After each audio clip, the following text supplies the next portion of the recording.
We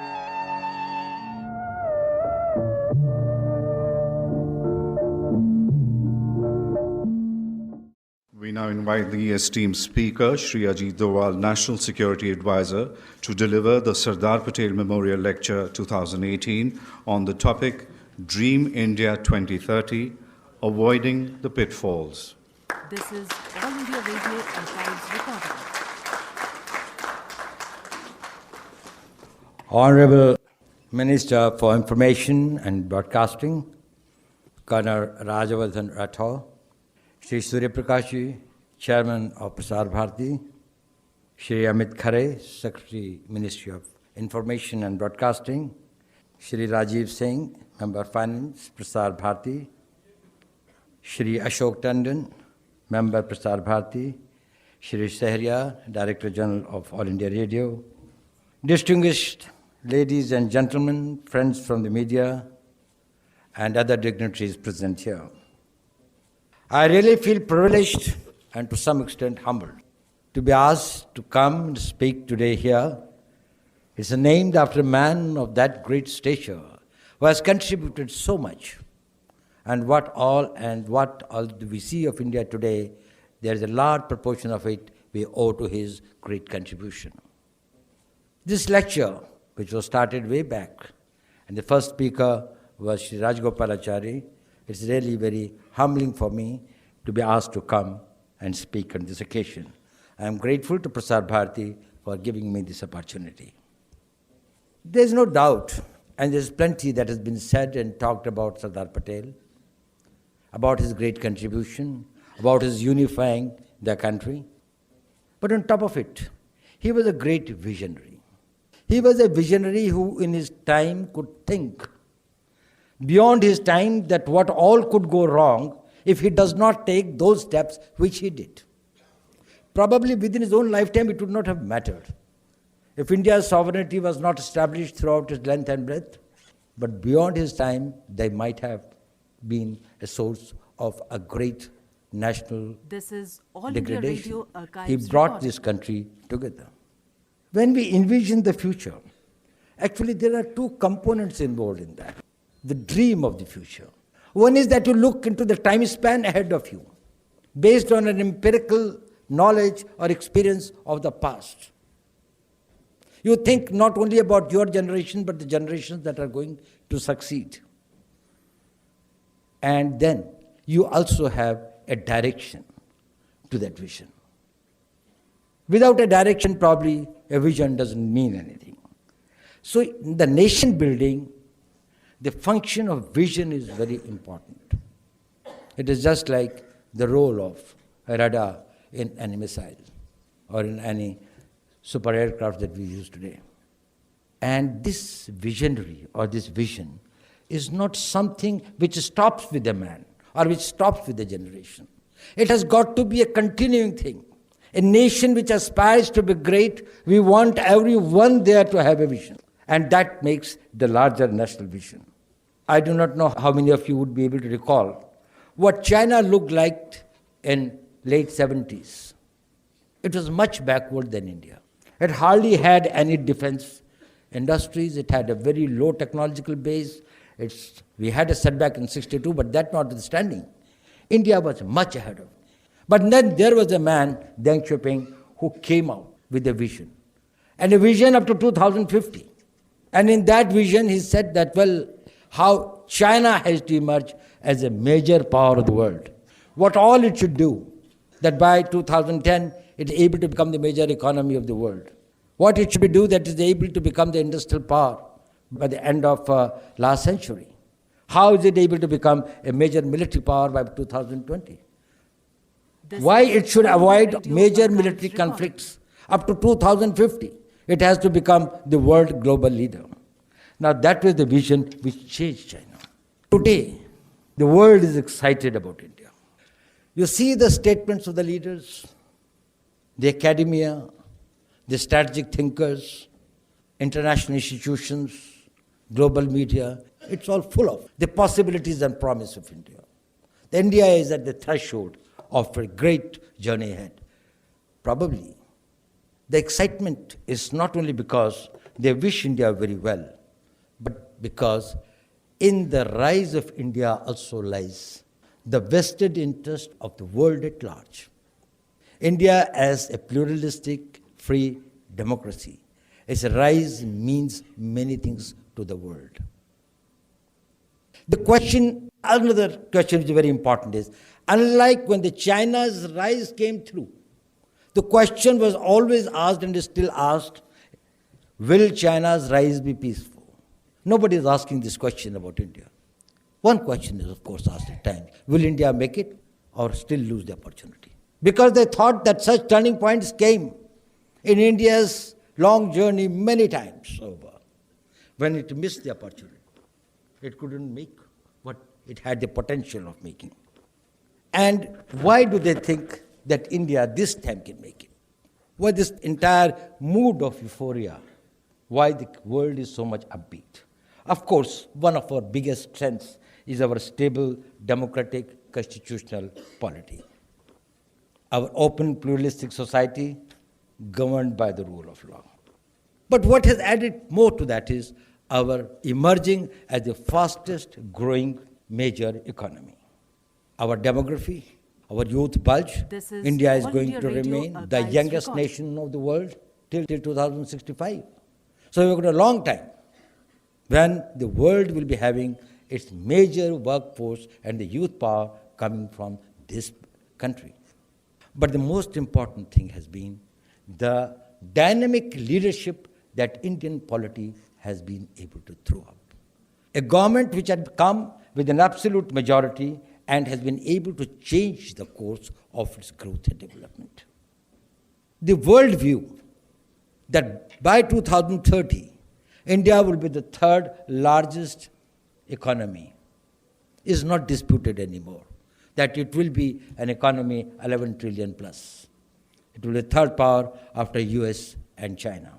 It will also have a military power, which probably will be one of the most capable military power, which will be able to bring about the stability not only in the region but beyond. It's also felt that its technological prowess would be something that would be able to contribute substantially in the new and the niche areas of technology, may it be space, may it be cyber, may it be nanotechnologies, may it be more advanced technologies. But are Indians also as much excited about it? Do you see the mood? I was just trying to see that how many of the articles have been written about what India would look like in 2030.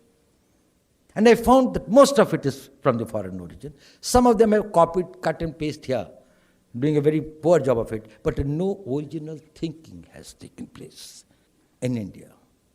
We don't have the mindset where we think long-term, strategic. Probably we lack confidence. We think that it's all very uncertain. It's all gas. It doesn't happen. And I was wondering, why is it? All India Radio Why is Archive this recording. mindset of the Indians? And one of the explanations was this, that it is the inertia of the long years of slavery, bondage, subjugation. You live in the present. You live for today. Survival is my problem. Will I exist? And therefore, to me, something which is too remote is something very fearful, something very apprehensive. I am not too confident whether I'll be able to do that. Let me take care of my today. Probably tomorrow will take care of itself. So one is the historical region. The another explanation was this, that Indians are very individualistic. That's a psychological reason. That psychologically you think about yourself. And a vision always includes something which is collective. Something that you think beyond your own self.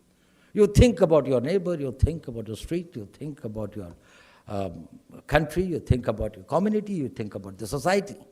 And you say that, well, I've got hardly time, resources, and capabilities to look and take care of my own self. Well, who cares for the rest?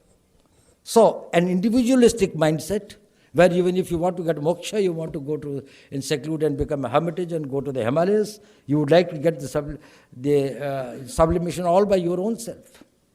It is not collective. You would not like to go for the collective praying, you would not like to go for war collectively. And that's what probably Sikhism brought to us, when Guru Gobind Singh realized it. If you want to fight together, you have to eat together, you have to pray together, you have to live together. But probably there is another one reason that's more painful, and that was I was reading. Mr. I.G. Patel talked about it something. He says Indians don't dream. He says the politicians are responsible for it. He says they built up so many dreams, and those dreams never came true. So they have refused to believe those dreams. They tell you about a good tomorrow to get the vote today. This is All India And that Radio tomorrow never Archives comes. recording. Is it true? Let us be very objective about it. Let us not all be so self-deprecating. Do you know, in 1945, when India's population was about 32 crore, and we had the whole of Punjab, which later became the West Pakistan, and the whole of Bangladesh, which that time was East Bengal, and the population was 32 crore. And these were the two areas which were the granaries of India, one growing the wheat, another the rice. And there was a famine. And do you know how many people died in that famine? 5 lakh people died in that famine.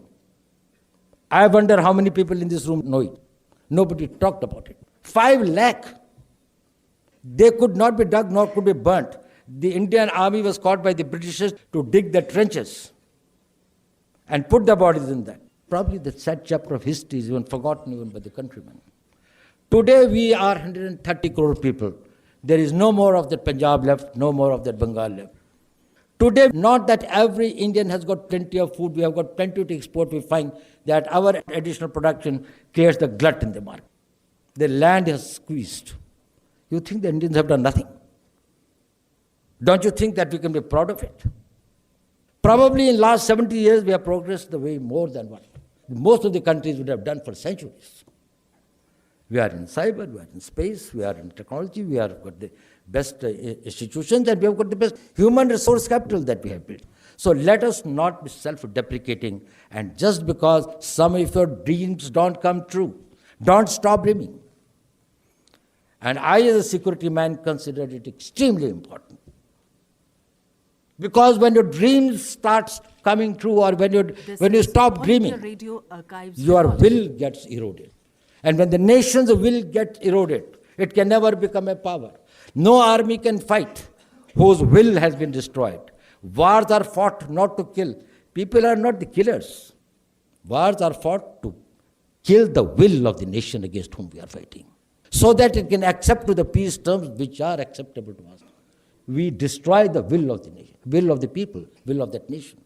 And if we ourselves are going to destroy the will of the nation through our negativism and cynicism, well, probably we'll have a very little future. And that is the painful thing, that the countrymen themselves do not feel upbeat about the future of India that the world is talking about. They do not realize their own strength. We can never be great unless our society and our people think that it is within us. We are capable of doing and achieving that. You know, coming back to my subject, that what are the pitfalls? What are the possible minefields that we should avoid? The first thing, avoid anything, counter anything, fight anything that erodes the national will. Build the will of the nation, and this nation will get built itself. There are plenty of forces, more within than outside, who probably are bent upon eroding the will of the nation. We are very fortunate that in the last 4 years or so, the country's national will has been aroused. It has been strengthened. People feel happy that anywhere in the world that they go today, they can stand with their heads high. They feel proud of the various new initiatives that have been taken and successfully been this. Yes, all these new experimentations, reforms and others are exothermic exercises. This is All They India create Radio heat, they Archives generate heat, recording. so they create pain. No country can become big or great without experiencing some pain. We have to make some sacrifices for the coming generations. Don't forget that our past generations, who probably never lived to see the fruits of independence and the freedom, probably had made many sacrifices. Is it something that we cannot do in case there are certain hardships? These are the hardships that will ensure that your children and your grandchildren tomorrow will be able to live and breathe in a world, in a country in a world where India is much more respected, India is much more powerful, India has got a much greater destiny. I think if somebody asks me what is the greatest contribution or what is the greatest achievement of India in the last few years, I will say that India has started realizing its strength, realizing its might, and that has started building up its national will. And this national will is reflected when we are able to take strong positions both within and outside the country. When we are able to follow our independent foreign policies which are in the best interest of our country, even when it comes to the major power relationships. We are here to serve the Indian interests, and we can do it with confidence. But it requires the national will and will of the people. So I think the first pitfall that we have got to avoid is that we should not allow this national will to get eroded. But there are some other reasons also why I decided to talk on this. And that's what I was telling Mr. Surya Prakashji yesterday. One reason, of course, is that a lot has been said about do's. Right from our childhood, we are taught, ऐसा करो, ये अच्छा करने से होता है, ये खाने से सेहत अच्छी होती है. There are a lot of things that what you should be doing. So there are a lot of people, poverty elevation होना चाहिए, urban development, you should have better food, better health, better roads, and all of them are extremely important. They have got to be there. So since plenty has been said on that, I said I will not talk about that. There's a lot of it already available. The second thing is, cost of negatives in life, at least in the security sense, is much higher than the dividends of the positives. If I do 100 good things in life, but if I lose one battle, probably that will be detrimental to the entire other major tactical victories that I might have fought, that I might have gained. You make your entire life and sacrifice it for building up a career, for building up a name, for building up a brand. And one mistake you do, and it neutralizes everything. So the negatives are more important. Don't underestimate that. Nations have failed more often, not because they failed to do the right things, but they did something which were wrong. Of course, there's one personal reason also, but how many of the men in this room are married? How many? Please raise your hands. Do you know what is the biggest contribution of your wife in your life? They prevent you from making mistakes.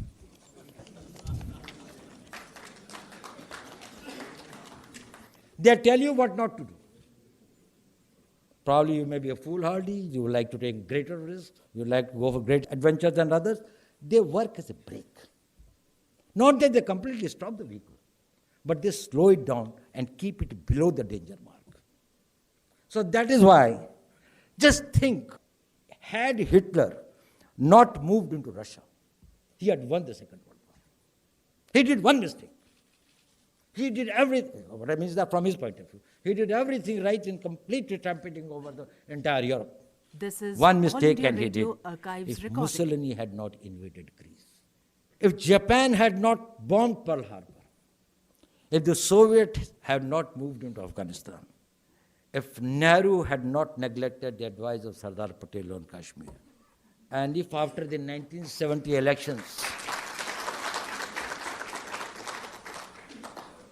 after the 1970 National Assembly elections in Pakistan, Awami League, which had the largest number of seats, absolute majority, they would have allowed Mujibur Rahman to become the Prime Minister.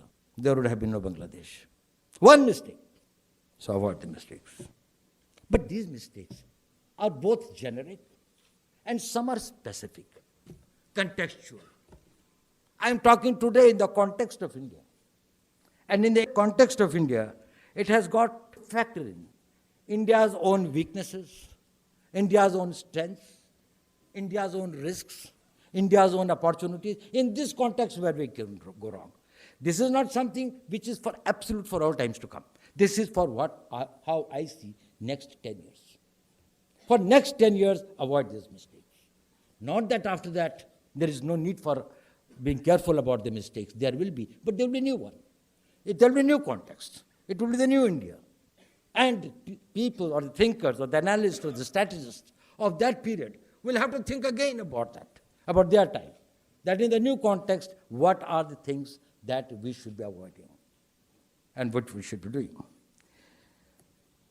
I'll tell you one small doctrine.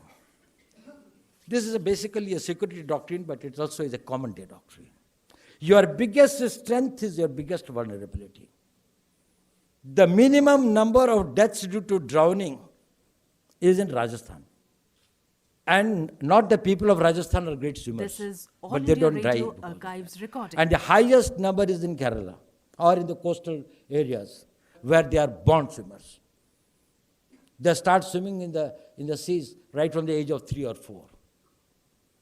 Because if you are a billionaire, you run the risk of losing the billions. I don't. That is your great strength. That also is your great vulnerability. Unless you are very careful about it. People can rob you only of what you have. Our biggest strength is our democracy, our polity, which is based on constitution, our pluralistic society, our big civilizational heritage. And as Robinson, who had done a lot of research on that and had written the book, Why Nations Fail, he has said, and I quote, that those who fail to ensure inclusive political, economic, social development tend to fail. So this is very, very important that our democracy is preserved. It has got a lot of positives. Our constitution, our institutions, our laws. All this is good. But can this democracy be a weak democracy? Can this democracy necessarily lead us to the vision of 2030? Yes, it can, if we are able to avoid certain things. And that is what I would like to share with you. Since it's our biggest strength, it also has got some inbuilt vulnerabilities. One is this, that it can become a soft power. Weakened democracies can tend to make a country a soft power. And India cannot afford to be a soft power for next 10 years. It has to become a soft power with the ingredients of all soft power, but also the hard power. Because it will This be is All India compelled Radio to take Archives hard recording. decisions. And it becomes soft power when you have to make compromises. And you have to make compromises when your political survival takes precedent over the national interests. So if India does not want to have a democracy which leads to a soft power choice, India will have to have the governments which are stable, which are decisive, which are in power by their own right, by the total mandate of the people. A fragmented polity can considerably delay or even make it impossible for India to realize its dream. Because that polity will not be, because the weak governments are unable to take hard decisions. And for taking India ahead, it will be necessary to take those hard decisions. Hard decisions which are good for the people, but do not necessarily are populist decisions. Another problem is, unstable regimes are more vulnerable to fragility, corruption, and local and sectorial political interests taking precedent over the larger interests. And that is a danger. You want to see the examples? At one time we thought that Brazil is going to do it. It was just on the upward this way. You know, when the BRICS was formed, it was one of these things that, Brazil was one of the coming areas. What happened to Brazil? Went very well under the Lula's regime and others. And then suddenly the politics started getting fragmented. And then the weak politics. And today, Brazil is now not only in the plateau, but below that. South Africa was doing well. And then today we find that South Africa, after this thing, has become this thing. Greece was one of the founding fathers of the United Nations, at that time one of the developed countries of this thing. What happened This to is Greece? All India Radio Fragmented Archives politics, recording. coalitions, unstable coalitions, governments falling. Italy's growth in Europe. You see the world, while democracies are powerful and a very, very deliverable polities which can provide these things to the growth of the nations and ensure a pluralistic, holistic growth, the fault lines of it are not totally and correctly addressed, and people make the mistakes, probably they can become the weak. So India cannot go for unstable coalitions. 2030 onwards, I do not know what will be the scenario. But till then, we want decisive governance, decisive leadership. And second point I want to say is that don't mistake democracy for the ballot box. Ballot box is a mechanism to find out who will make the laws for you and what will be the laws of this country. It is not democracy by itself. The democracy is that the laws which are made by the representatives of the people will be adhered to by all the people and will be enforced with the total strength of the might of the state. If the state is unable or refuses to enforce those laws with the total the state, there is no point in having the democracy. What is the point in having those laws that you cannot enforce?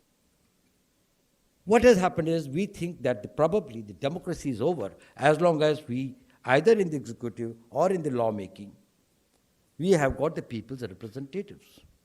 We are not governed by the people's representative, we are governed by the laws which are made by the representatives of the people. And therefore the rule of law is extremely important. We should avoid any erosion in the rule of law. And at times I find that there are tendencies that we do not fully understand or estimate. That is for political expediency This or is All India corruption Radio is also a Archives form recording. in which the rule of law is undermined. If a strong India has to emerge, all temptations to undermine the rule of law should be avoided. But there's another danger to the democracies. And now that there are a lot of friends from the media here, I think it is the power of the false narrative in destabilizing a nation, in weakening the democracy.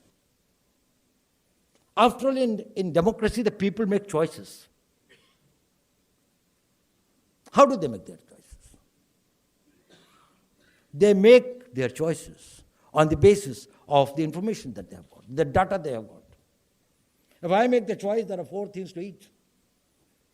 And if I have to make a choice what's good for my health, it is the information that has been given to me about the 4 dishes. What happens if one dish happens to be a poison? And my information is this, that this is something which is the elixir of life, it will make me immortal. Probably I will die. Democracy requires people to be enlightened, educated, and informed, but rightly informed and rightly educated. What happens if what is driving you and what is influencing your decision making itself is contaminated? And there is always a possibility of the false narrative derailing the democracy. Today it has expanded manifold because of the technology. And it becomes the responsibility of everyone, every citizen, every man in the media, everyone who speaks, every institutions, every gathering that you go, that erode the strength of the false narrative. It is engineered. I am told that there are agencies who specialize only in this work. This is I'm told All that the India intelligence Radio agencies have Archives got separate recording. departments which work only in creating false narratives against their adversaries. And they fall into the trap. When I come to the hard power, I think I'll refer to it a little later. When you talk about psyops or you talk of, do you know how much of an effort was made by the British against the Germans during the Second World War to tell the Germans about how vulnerable they are and how they are going to lose? They spent millions and millions in those days of pounds of doing the disinformation and creating this thing against Hitler. I'm not telling that what they did was wrong, but the fact remains it could influence the think of the person. I think there is a very interesting story in Mahabharata. What happened that after the Battle of Mahabharata was this thing, and then Karna was appointed as the commander-in-chief of the army of Kauravas. He wanted to have a charioteer. So Duryodhana told me, I can't get you a charioteer better than Krishna. He's a god himself. He says, but if I have to fight Arjuna, I have to have a charioteer of his capabilities. That was not possible. But he said, you tell me anyone. So the second best was available was one King Shailya of Madra. He actually was a devout of Lord Krishna, but he agreed on Duryodhana's prodding. But he had only one condition. He said that when I am on your chariot, you will allow me to talk to you anything that I want. So he said, okay. Karna was unhappy about it because he wanted his focus and concentration. But he said, okay, it's fine. Now this charioteer, when the battle started telling that, well, Karna, you are bound to die. You can never This win. is All India They are so Radio powerful. Archives Even the recording. God is on their side. But he meticulously did what Karna wanted him to move his chariot into the air. He did everything, but he continuously in his ears were trying to demoralize him. He got fed up with this that finally when the chariot came face to face with that, he said, leave my chariot. But he said, well, you have to die even whether I leave or I don't leave, and that is the time when probably their ultimate phase of this thing comes. So this power of the false narrative is something which can be very, very debilitating on the destiny of a nation. We are used to some loose talks, irresponsible talks. We think it doesn't matter because that is the only minor entertainment that we have got. The reputations of others, the honor and this thing of others. You erode the faith of everyone in whatever he has got a faith in. If I have got a faith in something, you create an environment in which my faith is shaken in that. If I'm loyal to my leader, you create doubts in my mind that my faith has got this thing like that. You do not know the nations have to be built. It has got to be an impeccable faith in our constitution, in our law, in our systems, in our judiciary, in everything. And reinforce it. I don't say that they are always right. Remove the mistakes, but be very positive about it. The negativism and the false narratives on the basis of which the communal rights take place, the ethnic violence takes place, some social animosities are created. There can be any number of dangers to a nation where the people are used to work on contaminated data. I think the second sector of our strength comes out of our economy. And Indian economy, I think, is one of the biggest source of our strength today. The world recognizes us as the world's fastest growing major economy. And as I said, by the This is 2030... All India we'll be Radio 30. But will Archives it- recording. Or can it go wrong? It can go wrong. And if you want that it shouldn't go wrong, there are certain things that we should avoid. The populist measures should not take precedence over national requirements. It's a temptation. That is, you take the things or you refrain from doing the things which are in the national interest, but probably for a short time, they may cause some pain to them. They may cause some hardship to the people. You can be populist by doing many things, but when you have to take firm decisions, difficult decisions, in the larger interest of the nation, even though they may not be very populist, if you fail to do that, probably country will not be able to achieve its destiny. It will not be able to realize its dream. If you do not have in the whole of a country a one taxation system, one law, one system of governance and others, obviously, the economy cannot this thing. It can be only a smaller economy. If it has got to be a big economy, a mega economy, a major economy, we are talking about a 10 to 11 trillion economy. You can't have a taxation system which is so fragmented that you have to 20 miles and you have got a different type of a tax structure and a tax rate. But it might be a measure which may cost some. Choice is whether you take a populist measure or you take a measure which is in the larger national interest. So we have got to avoid taking the measures only for giving precedence to the populist measures for political gain or advantage, relegating to the secondary positions the larger national interest. And within that also comes the question of the fiscal management or the fiscal management of the economy. Sometimes the fiscal managements or the making of the budgets require certain hardships to be done. Today we are facing very difficult things about the rise in the crude prices world over. It is a crisis for us, it's a crisis for many non-oil producing countries. But we as a nation, This is we have All got to India see whether Radio we Archives completely recording. delink it from what the international prices are and make it populist by telling that, okay, we'll give up everything else and subsidize it. Or we said that, okay, nation will bear, we'll share it together. This is a phase, it has come, it will pass off. It is not within our competence that this thing come. Probably, it may take another 6 months, it may take another 8 months. Probably it will stabilize. If we do not get derailed and deflected, the trajectory of our growth will not be affected. But if to make it a populist measures and something that you would like to do, the expediency of this thing, probably you will deflect from that growth path. So we have got to complete and go into that.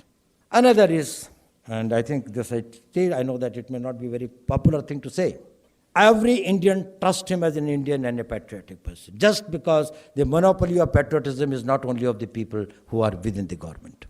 People in every field. I think I have found most of the patriotic people amongst my media friends. All private sector is not traitor. This country cannot economically prosper unless our private sector becomes strong.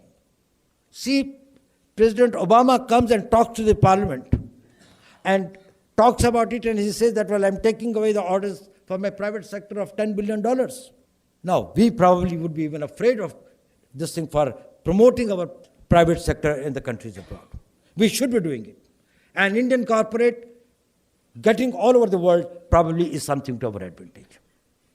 See how much China is trying to do that, and every other world with this thing. We had developed a mindset that probably if we are doing that, corruption is involved. No, corruption is not involved. Indian government has got to do many things, but Indian government is not a business house. It cannot be a corporate house, it cannot supplement them. And we cannot have big Indian corporate houses unless capital formation takes place. And capital formation cannot take place unless the profits are created.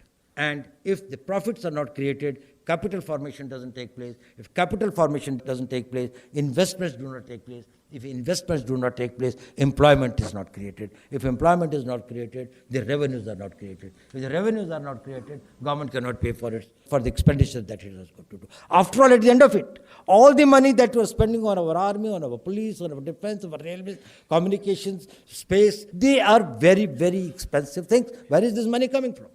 We can't treat them as enemies. We have to change the mindset. Bad amongst them must be put behind the bar.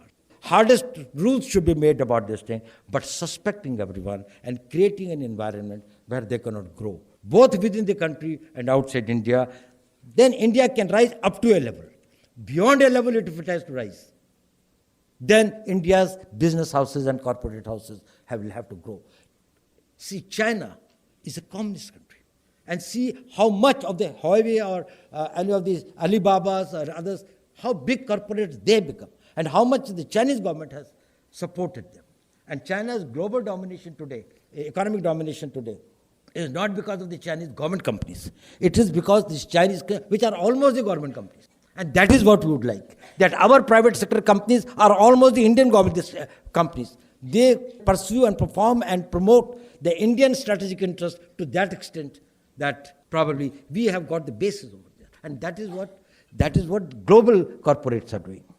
And the another is that avoid technological obsolescence. Anything which is based, any industry, any production, anything which is based on the technologies of yesterday, they will have to be weeded out. If we have got to become a big major power, our economy has got to be most important plank. And if it has got to be this thing, then it has got to be globally competitive. All India and Radio it can be globally Archives competitive recording. only in case it is technologically ahead of its time. So we cannot afford to work with the absolute technologies. Now, that will cause some pain. Government must try to reduce that pain. We must subsidize those things who are doing in a very, very conventional way. Otherwise, what will happen is that Diwali diyas and Ganeshas made in China will come and will sold here, and the Kumhars will be out of production. All conventional and the low-grade these things will not be able to withstand the global competition. So this technological obsolescence is this thing. And I must say, the government's digitization program is a big game changer. The way the present government has tried to make the technology powerful, get at the roots. If you digitize the whole thing, you computerize the thing, you are able to have the big data, you are able to have the big data management, you have the artificial intelligence. The future production, the future these things will be when they are controlled and they are perfected by this thing, that you are able to control it and you are able to manufacture and you are able to improve your production, you are able to market it globally through the power of cyberspace. And the third area where I think we should not be doing certain, we should be avoiding certain mistakes is about the hard power. Now, I don't have to impress the hard power here. I think we have a very distinguished minister who has also been a great soldier of his time, and he understands the value of the hard power. Do you know India today now has taken over France? But in the overall terms of the power rating, India stands at numbers 15, behind much smaller countries like Saudi Arabia or Israel or even Iran and things like that. Why? Because we have not been able to develop our hard power in the way and the direction. We are a very huge army. This is we are a All very, India very Radio highly Archives professional recording. army. But we are not where we ought. It has got a great importance, and you require the hard power not because you have got any extraterritorial ambitions, but you have got to have that the power of deterrence. That is the power which provides the stability, that provides that steel armor under which your economy, your industry, your human resource development, your people, this thing, even your democracy can sustain and survive. In the absence of that power, probably they don't have that armored cover to protect it. And for the hard power, get out of the Indian mindset of centuries, always preparing for yesterday's war. When we started this thing, we thought that, well, somebody had come to our this thing with the sit-ups and we lost the war because our horses did not have the sit-ups and we were only this thing on the blankets. So we got the sit-up. By the time that they had come, they had also got the reins and they had got this thing like that. We were a step behind that. We were ready for the war if yesterday's war had to take place. No Second World War type of war is going to be fought anymore now. Wars increasingly are becoming ineffective instruments and cost-ineffective instruments of achieving your political objectives. We are getting into the closets wars through other means. We are fast going towards the fourth generation warfare. Fourth generation warfare will be the warfare against the invisible enemies. It will be the Soviets who will get defeated in Afghanistan, despite the fact that in total power of the hard power, the economic power, the technological power of Soviets were much higher than of the Mujahideens. Or the Viet Congs could probably oust the Americans. So just because superior weapons, superior communications, superior budgets, larger size of the army will make it winnable is not necessarily true. Not that it's not required, but probably much more is required. And we will have to think in terms of this thing, that This what is will be All the India future Radio wars. Archives They may be recording. the contactless wars. Technology may take over that much. That is something that we should be preparing and heavily investing in seeing how we can do that technological excellence in our warfare. And I think it is these type of the ideas which the new government has tried to form. We have got various these things. There's a whole reorganization of the National Security Council Secretariat, where we have got a one vertical only on the science and technology. That is how we built our science and technology capabilities to meet our futuristic requirements. Covert warfare. And covert warfare can take many forms. Now, if you have got to influence a nation, and if after you fight a war, so that that country behaves the way you want it, if you can put your government there, or the people whom you would like to be there, that also is like winning a war. If you can use the cyber system to see that in the American government or in the American system, you can do that. At least these type of experiments, whether they succeed or fail today, tomorrow they may succeed. How much of a vulnerability we have got? This is a type of warfare. That is, you can install the governments or make the governments fall by the power of technology. That is the covert warfare. There can be a covert warfare to hit your economy, to deteriorate your labor relations, to influence your media policy, to have the disinformation for disruption, to distinguish your cyberspace, your entire megadata, your entire information that is being now collected and now there is in the big mega platforms. If that is destroyed, India's a lot of asset is destroyed. And then I think one more point which I think what we should be avoiding now is avoid external dependencies. India's dependency in the military hardware, either you have got the full chain or you have got nothing. It's equal. If you have got an electric power, this thing from Bhakra Nangal Dam to your house, but only 1 centimeter of a line is cut in Ambala, you will not get a light. All India Radio Archives. There is nothing as 25%, 70% collaboration, indigenization, 80% indigenization, 90% indigenization in defense. Either it is outright 100%. It cannot happen that is, we have got everything of a gun, but we don't have the bullet. Or we have got the bullet, but we don't have the repercussion cap. Or we cannot have the tip or something like that. We will have to now go for whole complete systems. Whatever we own, we are this thing. And that's how I think the new government, everything, all new platforms that are coming. It has to be 100% transfer of technology. It has to be transference of code. We have now become these things, the signatories, to, which were denied to us for a very long time, whether it was the Australian arrangement, whether it was the Windsor, this thing, whether it was the missile MCRTP. All these things have been this thing that now India is part of it. We are entitled and we have got the legal this thing, that is we can acquire any technology if we have got the money. We don't have to make 100 things, but if we make 100 things, we will make it complete. From head to bottom, everything, with its technology, with its components, with its this thing. And that is what India should try to do. Develop your own dependencies. And if you can excel, as we have excelled in many areas, like say BrahMos or many other areas that we are excelling, probably India will become much more self-reliant in having its hard capability. Ladies and gentlemen, what I want to tell you is this, that India can only do a self-war. India is poised to be a great power. Nobody can prevent it in the world, except ourselves. We are the only ones who probably will have to do a lot of hard work to stop it. Stop doing that hard work. Let us try to do something in the positive direction. Let us give that cynicism and the negativism and build this nation and take this message to the every corner of this country. India will need strong, stable, and decisive governments for the next 10 years. Let there be no doubt about it, to achieve our national, political, economic, and strategic objectives. This is All India Radio It cannot be a Archives fact. recording. It has to be decisive. Weak coalitions will be bad for India. Democratic institutions must be strengthened. Rule of law must be adhered to with total commitment, with religious commitment, and countering the false and malicious propaganda should be taken on a war footing. Don't underestimate the strength of the false narrative. Sardar Patel envisioned a great India. If we want to make that great India a reality, we all have to put our heads and our hearts and our efforts together. Thank you very much. It's just an hour and so I've completed.